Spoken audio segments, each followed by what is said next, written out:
Hello பசங்களா, எல்லாரும் எப்படி இருக்கீங்க? நல்லா இருக்கீங்களா? நாங்க இங்க சூப்பரா இருக்கோம்டா. இன்னைக்கு ஒரு சூப்பர் கொஸ்டின், ஈஸி கொஸ்டின். ஆனா யாரும் ஃபுல் மார்க் அவ்வளவு சீக்கிரம் வாங்க மாட்டாங்க. அது என்னங்கிறது, என்ன பிரச்சனைங்கிறது டீடைலா பாத்துருவோம். அதுக்கு முன்னாடி உங்களுக்கு எல்லாம் தெரிஞ்ச மாதிரி இந்த QR கோட ஸ்கேன் பண்ணுங்க, நோட்ஸ் ஆக்சஸ் பண்ணுங்க, நல்லா படிங்க, சூப்பரா மார்க் வாங்க. ஓகேவா? சோ டாபிக்ல போயிடலாமா? ஃபைன். சோ இன்னைக்கு நம்ம பார்க்க போற டாபிக் வந்து explain the structure of neuron. நம்ம பிரெயினோட சூப்பர் பவர் தான் இந்த நியூரான். அதை பத்தி டீடைல்ல அக்கு வேற ஆணி வேற பார்ப்போம். எங்க நீங்க தப்பு பண்றீங்க, எங்க மார்க் கம்மியாங்கிறதும் இந்த செஷன்ல பாத்துருவோம். ஃபைன். சோ நீங்க பிரைமரியா நினைச்சுக்க வேண்டியது, இப்போ क्वेश्चन கேக்குறாங்க எக்ஸ்பிளைன் ஸ்ட்ரக்சர் ஆஃப் நியூரான் கேக்குறாங்க, நீங்க என்ன பண்ணணும்? ஃபர்ஸ்ட் நியூரான் டயகிராம் வரையணும். அப்ப நியூரான் டயகிராம் வரையறதுக்கு முன்னாடி நம்ம இங்க வந்து ஃபர்ஸ்ட் பார்ட்ஸ் பாத்துறலாம்டா. அப்புறம் நீங்க வரையும் போது ஈஸியா இருக்கும். So parts பாத்துருவோமா? பிரைமரியா மூணே பார்ட் என்னென்ன இருக்கு? ஒன்னு வந்து சைட்டான், இன்னொன்னு டென்ட்ரைட்ஸ், இன்னொன்னு ஆக்சன். நீங்க மறக்கவே கூடாதுடா. ஃபர்ஸ்ட் பாயிண்ட் எழுதிருங்க. Cyton, dendrites, axon are the 3 basic parts of neuron. First point எழுதினாலே டீச்சர் இம்ப்ரெஸ் ஆயிடுவாங்க. சரியா? அடுத்து பாருங்க, இன்னும் நம்ம என்ன பண்ண போறோம்? எக்ஸ்பிளைன் பண்ண போறோம். ஆக்சுவலி டயகிராம் வரையலாம்டா, ஆனா இங்க நான் வந்து எக்ஸ்பிளைன் பண்ண உங்களுக்கு ஈஸியா புரியும். Okay, or else you can draw the diagram and you can write. That is on you. Okay, so பாருங்க, cyton. Cyton is also called as cell body or perikaryon. என்ன cyton? இதுதான் cyton. தெரியுதா உங்களுக்கு? வரைய தெரியுதா? நான் வரையற இந்த ஒயிட் கலர், இதுதான் cyton. ஓகே, சோ சைட்டோன் எப்படி சொல்லலாம்? நம்ம செல் பாடின்னு சொல்லலாம், பெரிகாரியம்னு சொல்லலாம். ஃபர்ஸ்ட் பாயிண்ட் தெளிவா எழுதிடணும். ஓகே, அப்ப சைட்டோன் என்னன்னு எழுதியாச்சு. நீ அடுத்து பாருங்க, சைட்டோன்ல என்ன இருக்கு? It has a central nucleus with abundant cytoplasm called neuroplasm. ரொம்ப ஈஸி. நல்லா பாத்தீங்கன்னா பெருசா ரவுண்ட் தெரியுதா? இவர்தான் நம்ம நியூக்ளியஸ். அப்ப இவரை சுத்தி யார் இருக்கா? சைட்டோபிளாசம் இருக்கு. அது நியூரான்ல இருக்கறனால அதுக்கு நியூரோபிளாசம்னு பேர். அவ்வளவுதான் விஷயம். Okay, so cytoplasm present in neuron is called as neuroplasm. அவ்வளவுதான். இப்ப பாருங்க, the cytoplasm is large granular body called Nissls granules. இங்க தான் நிறைய பேர் தப்பு பண்ணுவீங்க. என்ன பண்ணுவீங்க? ஓகே சொல்லிட்டு ஃபுல்லா குத்துவீங்க. கரெக்ட்டா? இது என்ன சொல்லுவோம்? Nissls granules சொல்லுவோம். ஓகே, நல்லா கவனிங்கடா. இப்ப டயகிராம் இப்படி குத்தி இருக்கா? இப்ப வெயிட் பண்ணுங்க. So this is granules and the other cell organelles like mitochondria, ribosomes, lysosomes and endoplasmic reticulum. So என்னலாம் இருக்கு? பிரைமரியா நியூக்ளியஸ் இருக்கு, அது சுத்தி சைட்டோபிளாசம் நம்ம வந்து நியூரோபிளாசம் சொல்றோம். அண்ட் குட்டி குட்டி டாட்ஸ் நம்ம வரையும், நிசல்ஸ் கிரானுல்ஸ் மென்ஷன் பண்ணிட்டு, அண்ட் அதை தவிர mitochondria, ribosomes and all other things present. இது வரைக்கும் வரைஞ்சிருவாங்க. ஓகே, இப்ப நல்லா பாருங்க. Yes, neurons do not have the ability to divide. இது ஒரு அடிஷனல் பாயிண்ட் ஞாபகம் வச்சுக்கோங்க. நியூரான்ஸால டிவைட் பண்ண முடியாது. நீங்க யோசிப்பீங்க, சார் இவ்வளவு பெரிய செல்லு, பிரெயினையே கண்ட்ரோல் பண்ற செல்லு, அதால டிவைட் பண்ண முடியலன்னா அப்ப அதுக்கு அர்த்தம் என்ன தெரியுமாடா? இந்த நியூரான் அந்த அளவுக்கு ஸ்பெஷலைஸ் ஆயிடுச்சு, டிவைட் ஆன அவசியமே இல்ல. ஏன்னா it has reached its maximum potential to divide. அதனால it is not having the ability to divide. புரிஞ்சுதா? அடுத்து பாருங்க, several neurofibrils are present in the cytoplasm that help in transmission of nerve impulse to and from the cell body. ரொம்ப simple point. நியூரானோட அடிப்படை point என்னது?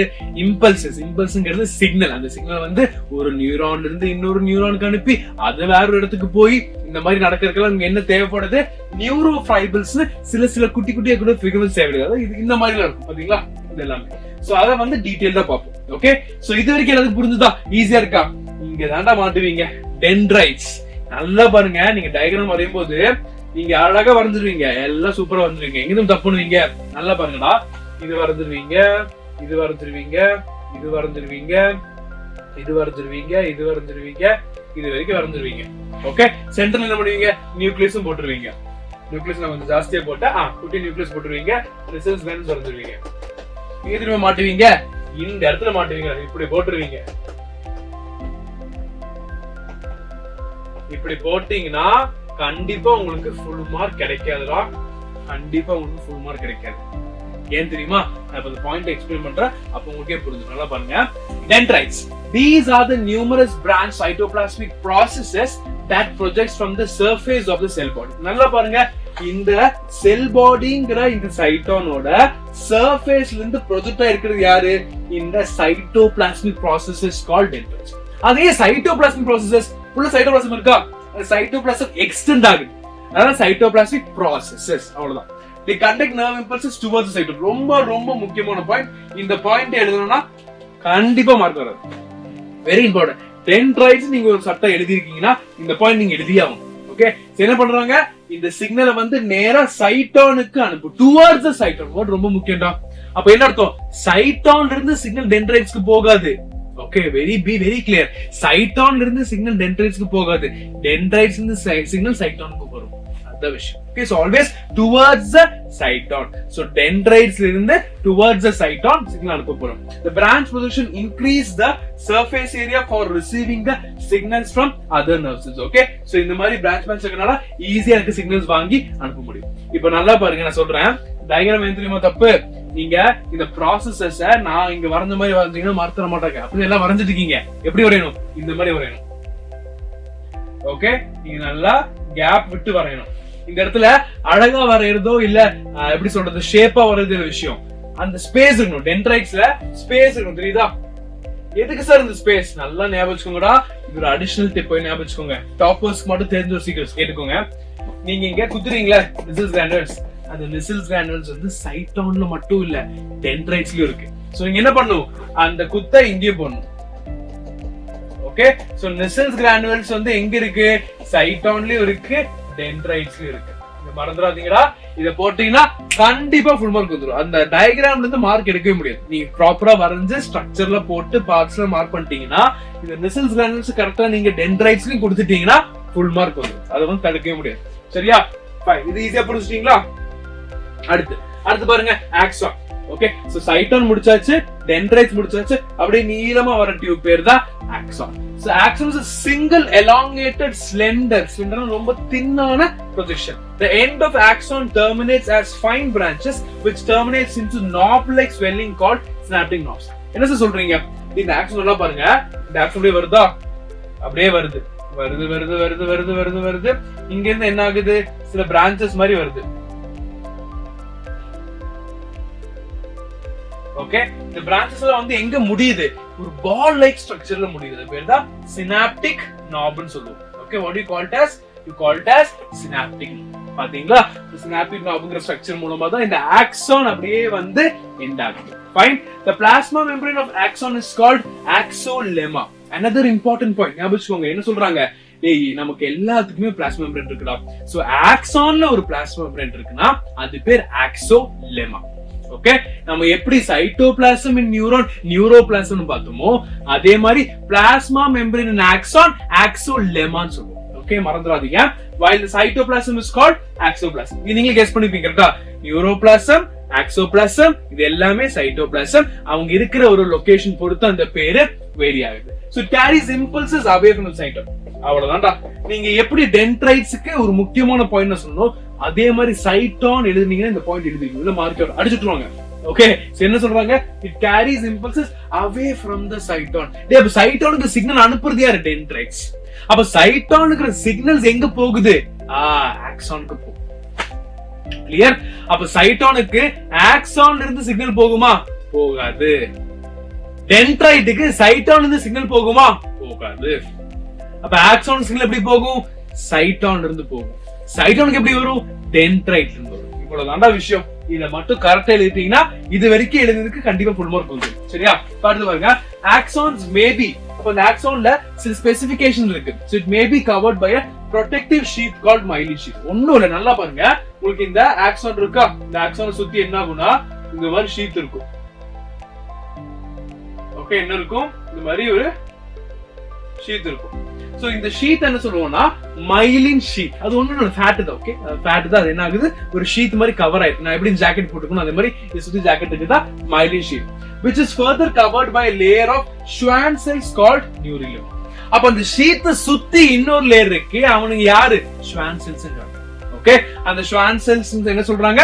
நியூரிலிமா சொல்றாங்க. டேய், இந்த Schwann cellsங்கிறது நியூரிலிமாங்கிறது டீடைலா போனா உங்களுக்கு இப்ப புரியாதுடா. பட் ஒரு ஐடியா வச்சுக்கோங்க. இந்த பர்டிகுலர் ஆக்சான் இருக்கு.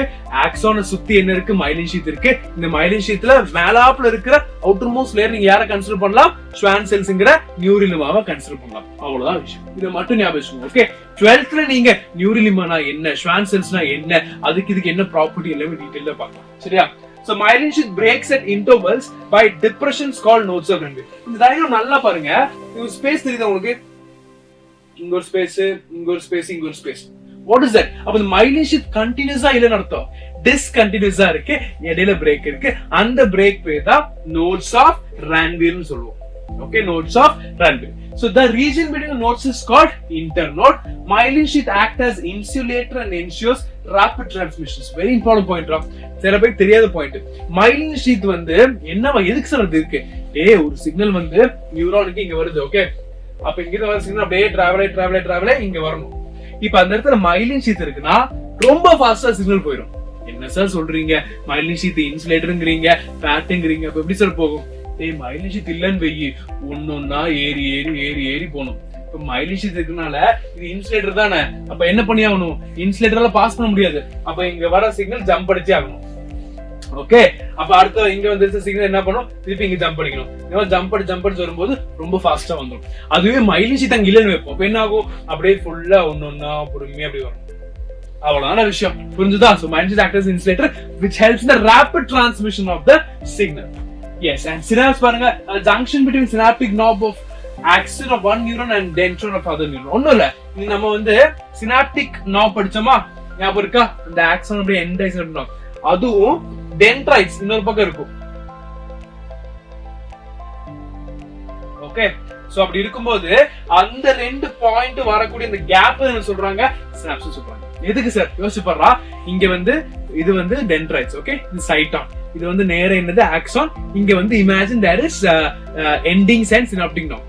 அப்ப இங்க இருந்து ஆரம்பிக்கிற சிக்னல் அப்படியே இங்க வந்து இங்க இருந்து அடுத்ததுக்கு போகணும்ல, அப்ப அடுத்தது என்ன ஆகும்? சினாப்டிக் நோப் இங்க இருக்கும், அடுத்த ஒரு நியூரான் இருக்கும். அப்ப அது ரெண்டுக்கும் நல்ல கேப்ல சொல்றாங்க சினாப்டிக் ஜங்ஷன் சொல்றாங்க. Okay, very easy point but very effective. Okay, so information from one neuron can pass to another neuron through these junctions with the release of chemicals known as neurotransmitters. அதாவது நல்லா கவனிங்க, நம்ம கிட்ட இந்த synaptic நோப் இருக்கா? Synaptic நாப் வந்து என்ன பண்ணும்னா உள்ளுக்குள்ள ஒரு மாலிக்யூல் வச்சிருக்கும், அதை வந்து ஓபன் பண்ணி ரிலீஸ் பண்ணிரும். அது என்னது? சிக்னல். அந்த சிக்னல்ல நேரா என்ன பண்ணும்? டென்ட்ரைட்ஸ்க்கு போகும். அப்ப இந்த கேப் தான் சினாப்டிக் ஜங்ஷன் சொல்றாங்க. ஈஸிடா. ஓகே, சோ இது 1 மார்க்ஸ்க்கு கேட்பாங்கடா, ஞாபகம் வச்சுக்கோங்க. எஸ், சோ டயகிராம் கேட்டா அழகா வரீங்க. ரொம்ப முக்கியமான பாயிண்ட், நெசில்ஸ் கிரானுல்ஸ் போடும்போது அதை போட்டு டென்ட்ரைட்ஸ்க்கு போட்டுருங்க. சரியா? அது மட்டும் மறந்துடாதீங்கடா. இனி நீங்க எழுதும்போது கண்டிப்பா ஃபுல் மார்க் வாங்குற மாதிரி எழுதுங்க. அப்படி மார்க் வரலன்னா ஏன்னு போய் கேளுங்க, ஆனா இதெல்லாம் பண்ணுங்க. சரியா? Okay, so bye guys, take care. And இதுக்கான நோட்ஸ் வாங்கணும்னா ஒண்ணும் பண்ண வேண்டாம், இந்த கியூஆர் கோட ஸ்கேன் பண்ணிட்டு ஈஸியா நீங்க நோட்ஸ் ஆக்சஸ் பண்ணிக்கோங்க. சரி, okay, bye bye, take care.